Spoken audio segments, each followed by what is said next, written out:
Well,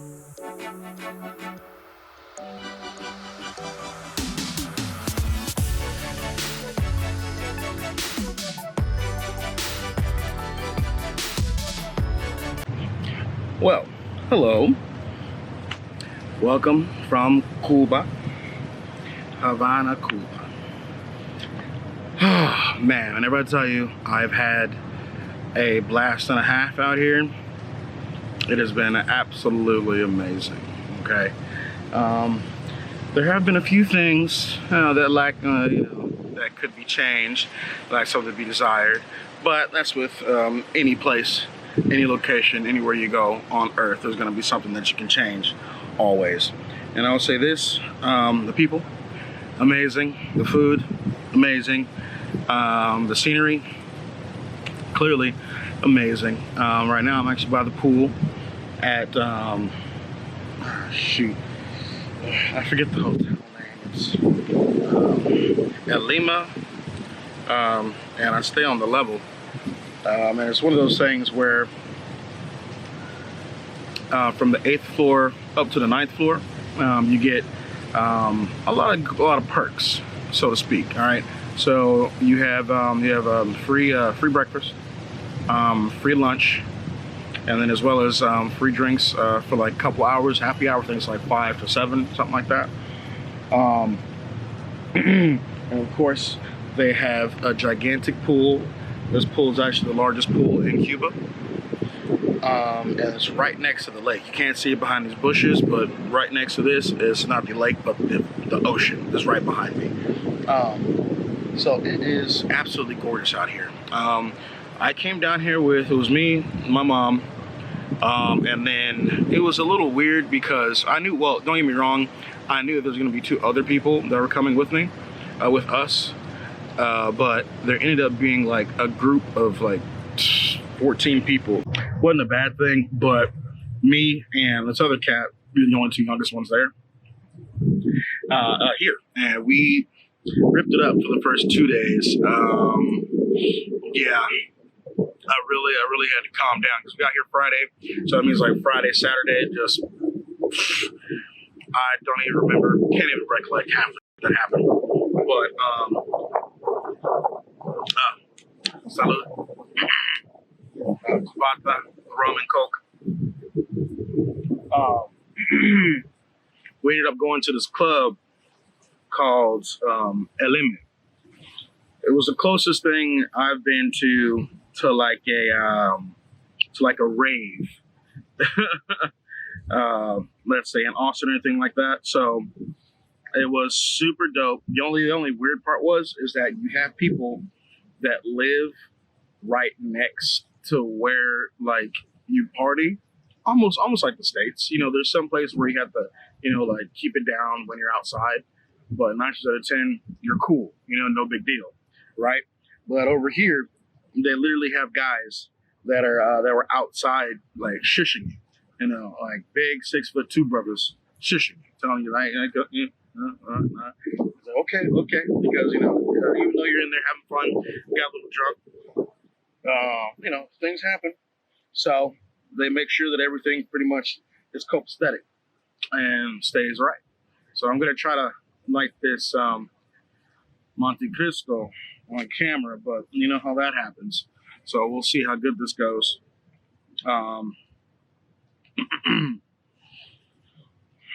Yes, my mom, she bought me this little cutter, this one right here, and then there's of course a whole bunch of other stuff she bought, and I'm gonna end up doing another video about that. But yeah, it's just been a wonderful time. And there's another thing that I noticed that I didn't know about. We went to this tobacco farm. That was one of the things that lacked something to be desired, because we ended up spending 2.5 hours to try to get to this place. Okay. Now, none of us were expecting to be inside a 1957 Ford Victoria.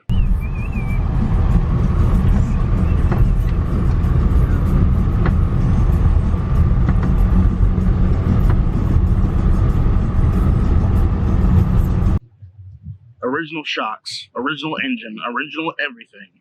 for 2.5 hours. All right. That is not what our bodies are used to. Okay. I drive a 2013 Cadillac CTS. All right. So, needless to say, I have decent suspension. I have everything you need. Now I have like what's the cruise control. I have things that I use in order to make these things work properly. So well as my mother and a few others were under the impression that we were going to be in the car for around 45 minutes to an hour. You know, nothing too crazy. I was like, okay, I get it. It's on the edge of town.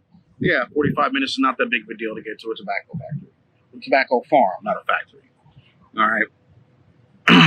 Needless to say, we were quite livid.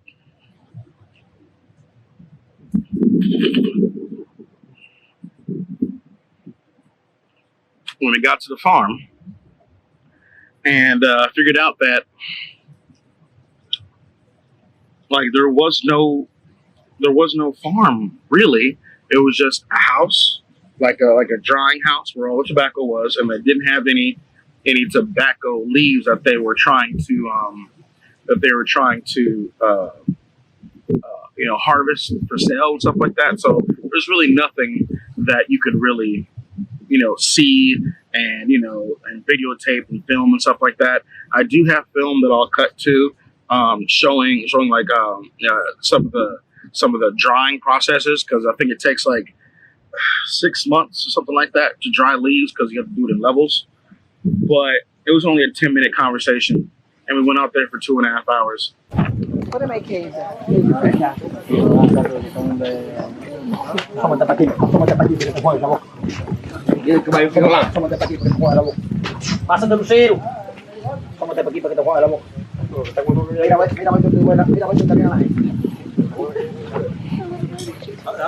I'm ready to put it. Look at the baby.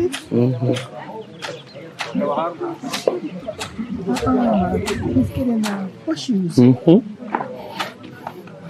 All saddled up.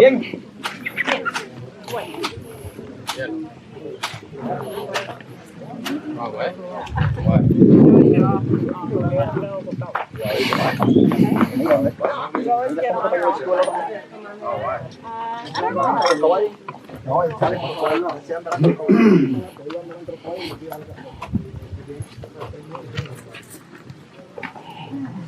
Is everyone inside?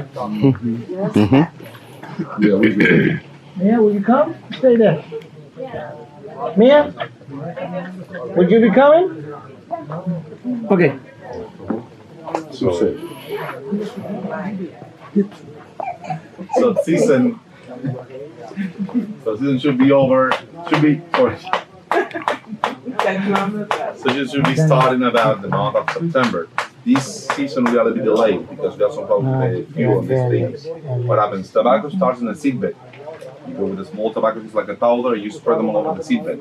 And then you have to transplant from the seedbed to the plantation. This area, the seedbeds, the best ones, they're in the south of the province. So you have to transport the small plants from the south to the north. So this season we're going to start in November, maybe 25, 26, we'll start in the seedbed, and by December, we start transplanting them from the seedbeds to the plantations, which makes the season a little bit more delayed. So normally you do the harvest by January, February. This time we're going to do the harvest by February, March, okay? So, a tobacco plant, if you don't stop it, it can grow 2 meters high. But if it grows that much, the leaf will stay tiny. You need bigger leaves. So in order to get bigger leaves, you need to cut the top of the plant. When it's like 125, 130, you cut the plant top so it won't grow up anymore. It'll start growing wide. Then, in one of these plants, you have 3 levels of leaves. Top leaves, they have a strong flavor because sunshine burns those leaves. Central ones, they're not getting the sunshine, but they get the heat, so they stay flexible. And the bottom leaves, they have a fast burning speed. So in order to make a good cigar, you need to mix all those leaves inside the cigar. That's the secret thing. I cannot tell you if you don't ask about that. So then, you cut the plant, you divide the 3 leaves in 3 rooms inside this house. This is the first room, the second one is over there, and the third one is in the end of the house. So then, level by level, you're gonna be drying the leaves. You start in the first level, and weekly you move them up till you get up there. There are 12 levels inside the house, which means 3 months. So you start in February, March, June, July, you'll be over. Then you sell 90% of the whole production to the government. 10% you can keep it to roll cigars, to smoke yourself, and sell to locals. But in Viñales, thanks to the UNESCO project, we have the right. We can roll cigars and sell as long as you come to the farm. Okay? So if you go to the government shops, you should buy cigars in shops, hotels, factories, airports. Farmers can only sell cigars in the farm. Now why? No. Let's say if you compare the price of a government cigar and a farmer cigar, it's the same. We roll in this farm Romeo and Juliet's, we have Cuba Robustos, and we have Churchill's. Churchill is a big fat cigar. So all those cigars, let's say the Romeo and Juliet, in the shops they cost from 6, 7, 8 cooks. Here they cost 4. Cohiba Robusto from 10 to 15 cooks. Here they cost 5. And Churchill size ones, they go from 18 cooks to 25 cooks, only one cigar. Here they cost 6. So maybe the reason why is no competition. No competition. Then, with the 90% they're taking, it's like taking 90 from every farmer in Cuba. They produce billions of cigars. So they can also have everything in 1 year, or even in 2 years. So they take chemical things to put in those cigars so they can last longer. Minimum 2 years and maximum 30 years. In the case of the farmers, as we only have 10%, we go from 5 to 7,000 cigars. We sell everything in 7 months. We don't make chemical things. That's why there's one competition, I think. Of course, we're not going to be competition. Then, to make a good cigar from the same tobacco leaf, you have to remove the central vein, because there, you have more than 70% of nicotine. That's for cigarettes, not for cigars. If you compare a big cigar, it has inside from 2.5 to 2.7% of nicotine. A small cigarette is from 7 to 9%. And in one box you have 20 cigarettes. So imagine, the same amount of tobacco you have in one cigar is the one you have in a full cigarette box. Smoking one cigar a day, you're okay. Smoke a cigarette box a day, not that much. So, any questions so far? Beautiful questions. And then, after this, we also do a secret fermentation process. So, with the leaves, when they get dry, you need to moist them again. But this time it's going to be with water, rum, and honey. And some of the stuff I cannot tell you, okay? Cinnamon sometimes, right? Cinnamon. Sometimes. Okay. That's part of the secret. So you're gonna spray them with this thing and you let them get some of the flavor. You get better flexibility, flavor, and combustion. Then you can roll good cigars, real good cigars. How long do the cigars last from? So the farmer cigars, outside from the pack, they last 2 months. Into the pack we sell them, you can have them from 9 to 11 months. And the pack, in a plastic bag, down in your fridge with the vegetables, from 3 to 5 years. Yeah, Think I told you.